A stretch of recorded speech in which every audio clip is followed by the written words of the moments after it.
Este é o 15º dos 24 volumes da obra de Pietro Ubaldi, A Grande Batalha. Prefácio. O presente livro é o primeiro da segunda trilogia da minha segunda obra de 12 volumes, que chamei de Brasileira porque escrita no Brasil, depois da minha chegada a este país no fim de 1952, enquanto que chamei de Italiana a minha primeira obra, também de 12 volumes, que foi escrita na Itália e depois traduzida para o português. Esta segunda obra iniciou-se com o volume Profecias, já publicado, que começa com uma introdução intitulada Gênese da segunda obra. Ali, o leitor poderá ver como nasceu esta nova obra no meu primeiro período de vida brasileira. Esta descida no mundo foi para mim uma experiência importante para entrar em contato com a realidade da vida, uma realidade dura, sob um aspecto que eu ainda não conhecia. Então, o mundo me apareceu não como ele deveria ser ou poderia, em teoria, ser, mas sim como ele verdadeiramente é. Desse estado, nasceu um choque, e do choque nasceram reações, centelhas de pensamento e situações espirituais que resumi neste volume, A Grande Batalha. A tempestade da qual nasceu este livro passou-se nos anos de 1953, 54 e 55, meus primeiros 3 anos brasileiros. Ela foi contada no volume Profecias, na referida introdução, assinada no Natal de 1955. Neste período, foram escritos o livro Profecias e o livro Problemas Atuais. No ano de 1956, foi escrito o livro O Sistema. O volume atual, A Grande Batalha, e o volume que o segue, Evolução e Evangelho, nasceram no ano de 1957. Só então, depois de acalmado aquele período de luta, foi possível meditar sobre esta experiência, para dela compreender o significado moral e tirar o fruto espiritual. Na hora dura da tempestade, não era possível senão tomar notas apressadas, correndo atrás dos acontecimentos, preso às necessidades materiais da luta. Só depois, no ano de 1957, foi possível organizar em um livro estes breves rascunhos, fundindo com a lógica do seu desenvolvimento os conceitos registrados, surgidos na mente como lampejos de um pensamento que só agora se revelava em unidade. Só depois de ter esgotado o assunto básico do volume O Sistema, desenvolvendo a teoria da queda e resolvendo os problemas fundamentais, era possível entrar no terreno prático do controle experimental das consequências e aplicações, para estudar e compreender o sentido profundo da experiência vivida, julgando com mais serenidade e saindo dos limites do caso particular para atingir o entendimento do seu valor universal. Este livro, A Grande Batalha, foi iniciado exatamente em janeiro de 1957, seguido ainda neste ano pelo volume Evolução e Evangelho, que foi terminado nos primeiros meses do ano de 1958 e completa o presente volume. Logo depois, na Páscoa deste mesmo ano, foi iniciado em São Paulo um curso de 2 meses sobre o livro Evolução e Evangelho. A respeito do atual livro, repito as palavras já mencionadas na introdução do volume Profecias. Abre aspas. A nossa finalidade é dar uma lição útil de moral, trabalho este que será executado em 2 fases. A primeira, mais breve, representada pelo presente capítulo, Introdução, explicará um caso vivido e suas consequências. A segunda, mais ampla e com a mesma finalidade, irá demonstrar e desenvolver, sobre bases experimentais, a teoria da defesa com o método evangélico da não resistência, onde a luta não é travada com armas humanas, mas somente com o potencial do conhecimento e da bondade. Esta segunda fase será desenvolvida no volume A Grande Batalha. Fecha aspas. Aqui está o livro para cumprir aquela promessa. Assim, aqueles choques foram providenciais, porque geraram no meu trabalho uma renovação e dirigiram o meu pensamento para o terreno prático da conduta humana, orientando-a com uma ótica inteligente e racionalmente demonstrada, positiva, levada em contato com a realidade biológica, onde o homem aparece como de fato ele é, e não como sonha ou desejaria ser. Continuamos assim a desenvolver, em forma mais prática e aderente à realidade, a nossa tarefa de preparar a formação de um mundo novo, baseado nos valores espirituais. A luta aqui explicada foi vivida por um homem sem os recursos do mundo, materialmente desprovido, armado tão somente dos poderes espirituais do amor evangélico, sozinho, contra um mundo poderoso no seu plano e bem armado com os recursos da força e da astúcia. Neste livro, estudamos o desenvolvimento desta luta, experiência que se dilata aqui, adquirindo um significado universal, porque ela nada mais representa senão um caso particular, mas positivamente vivido, do fenômeno cósmico da luta entre os 2 termos do dualismo universal, os 2 polos opostos da existência, espírito e matéria, bem e mal, positividade e negatividade, Deus e antideus, sistema e antissistema. Esta é a titânica luta do homem evangélico que enfrenta o mundo. Veremos aqui, colocando frente a frente as armas do espírito e as armas da matéria, quais são as mais poderosas e quem, no fim, é o vencedor. Assim, as teorias dos livros A Grande Síntese, Deus e Universo e o Sistema estão sujeitas a controle experimental e são por eles corroboradas, constituindo, por fim, no conjunto, um todo orgânico único, em que os princípios gerais resultam confirmados e fortalecidos, porque provados até as suas últimas consequências práticas num mesmo plano geral, onde se manifesta a lei, que é o pensamento de Deus. Por isso, foi possível aqui desenvolver, explicar e dar aplicação às afirmações feitas em A Grande Síntese, capítulo 42, A Nossa Meta, a Nova Lei, e capítulo 91, A Lei Social do Evangelho. Desse modo, o resultado final da luta contra o mundo foi atingir, no terreno prático e com um exemplo vivido, uma demonstração de que o espírito é mais forte que a matéria e que o Evangelho é o método mais poderoso para vencer.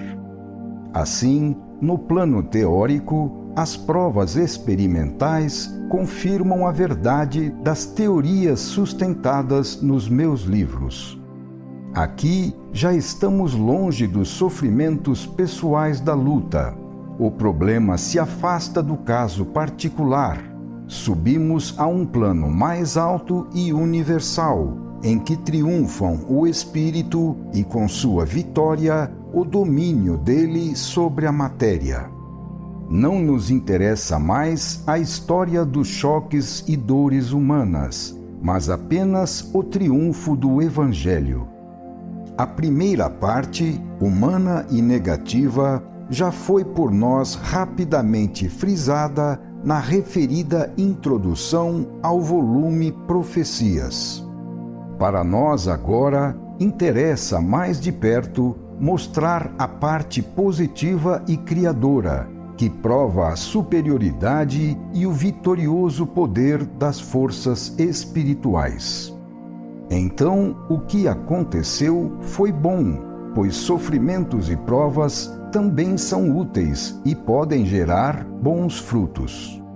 Tudo está na mais perfeita ordem, porque é dirigido por Deus, perfeição que aparece quando colocamos cada coisa no seu devido lugar.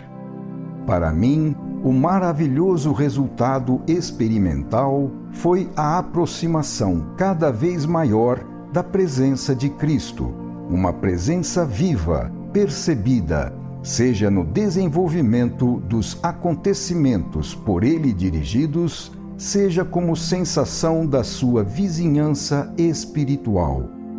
O resultado mais tangível destes choques foi uma renovação de pensamento, um contato mais vivo e direto com a fonte de inspiração, e com isso, uma nova obra, com mais 12 volumes.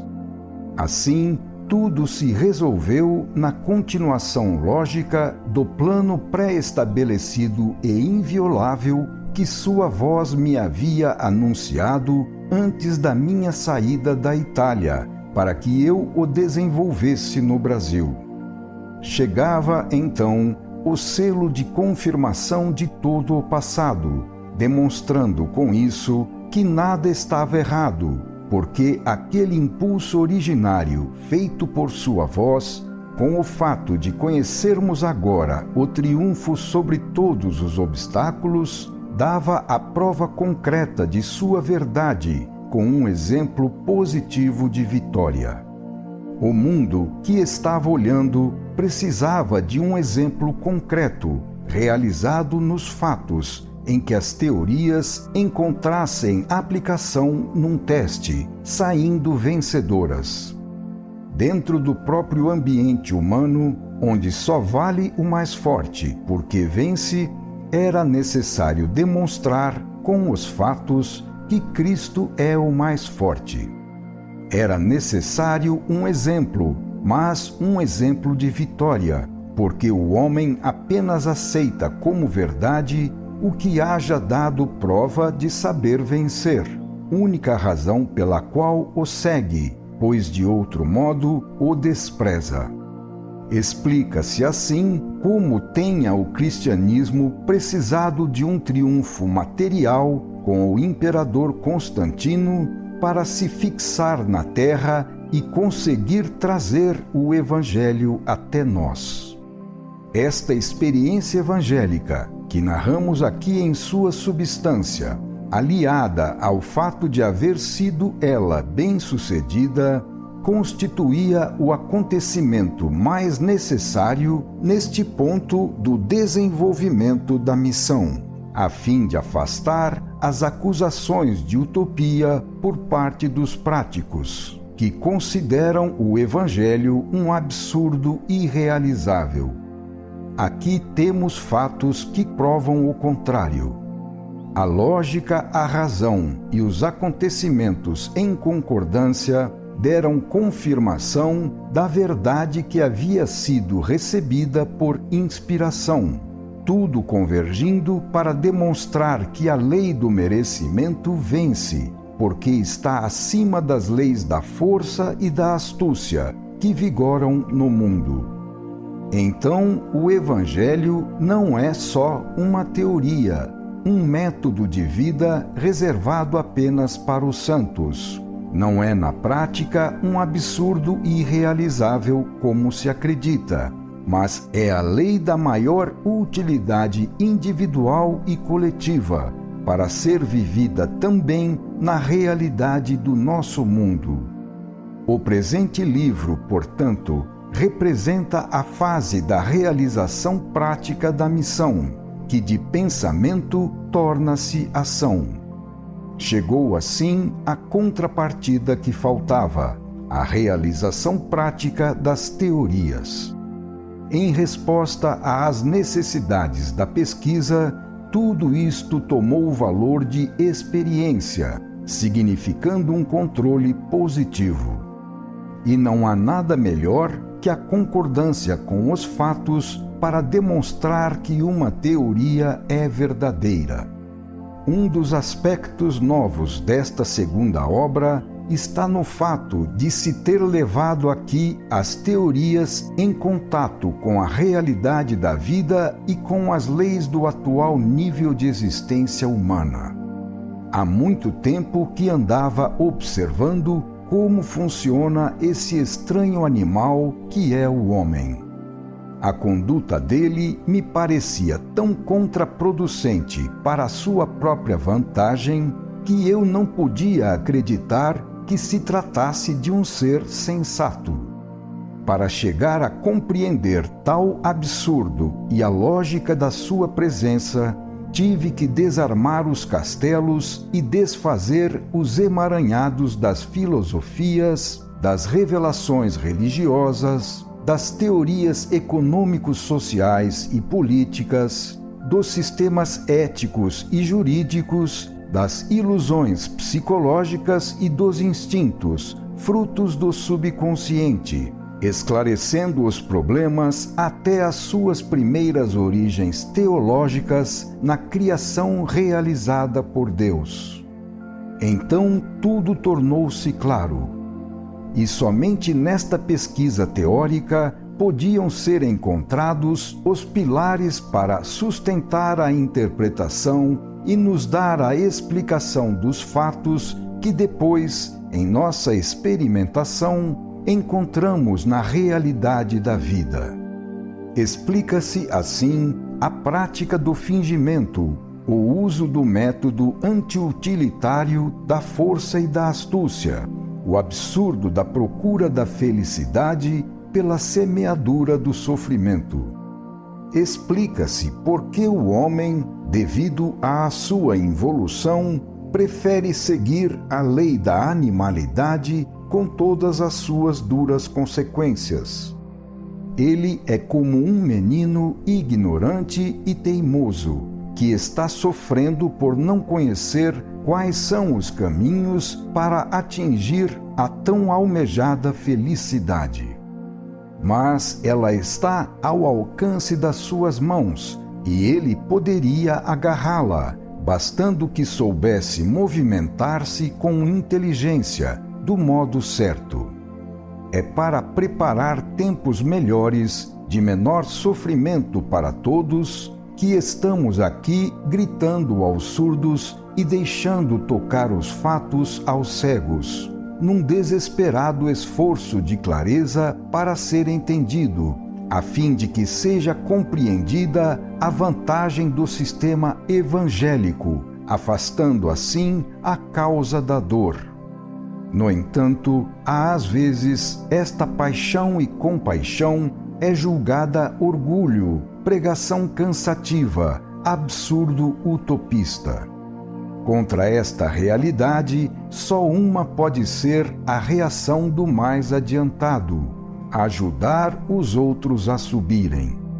Substituir o método da força e da astúcia pelo da sinceridade, compreensão e amor, unificar onde tudo está dividido, para colaborar fraternalmente, ao invés de agredir e lutar, este é o caminho que vai para Deus.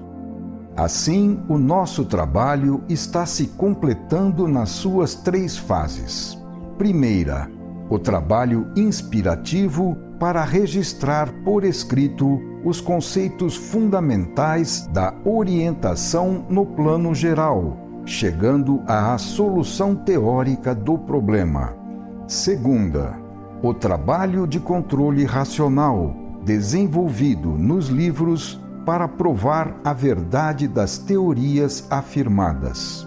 Terceira, o trabalho experimental, onde tivemos de colocar tudo na bancada do laboratório da vida para cumprir o teste prático ou controle efetivo daquelas teorias, a fim de ver se correspondem à realidade dos fatos. Nesta última fase, realizou-se a descida do céu à terra, do absoluto ao relativo, do universal ao particular, do abstrato ao concreto, pois só assim o nosso trabalho podia ser completo em todos os níveis do conhecimento. Somente através de tais provas podíamos possuir a certeza da verdade das teorias sustentadas. O conhecimento da verdade atingida só podia ser completo se o fruto da inspiração se tornasse depois uma experiência vivida. Concluímos com as palavras da introdução ao volume Profecias, intitulada Gênese da Segunda Obra. Abre aspas. Assim nasceu esta nova obra, que desenvolve um novo tema, com estilo novo, duro, terreno, positivo, para os práticos, um estilo de batalha adaptado ao mundo, no qual a missão deve se cumprir, para construir na terra, com as pedras das provas evidentes, o novo edifício do Evangelho vivido e da nova civilização do terceiro milênio. Fecha aspas. São Vicente, Páscoa de 1958. Final do prefácio.